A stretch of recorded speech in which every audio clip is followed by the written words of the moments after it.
Talaga ang Don Bell ay effortless kung magpakilig sa mga netizen. Dahil magkalayo nga ang Don Bell habang nag-host at wika nga ni Donnie, bakit ang layo mo? At lumapit naman si Bel Mariano, panoorin ng buong detalye.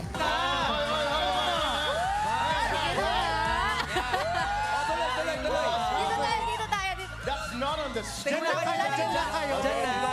Dito ka mag-spill. Hindi.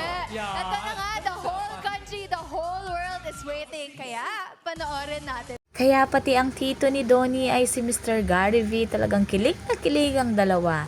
Napapost pa nga sa social media na thank you for watching. At dahil sa nangyari ngayon at sabi nga ni Mr. Martin Rivera, wala sa script yun ha. Talagang yung dalawa ay gustong magkadikit lagi. Ayaw umiwalay sa isa't isa.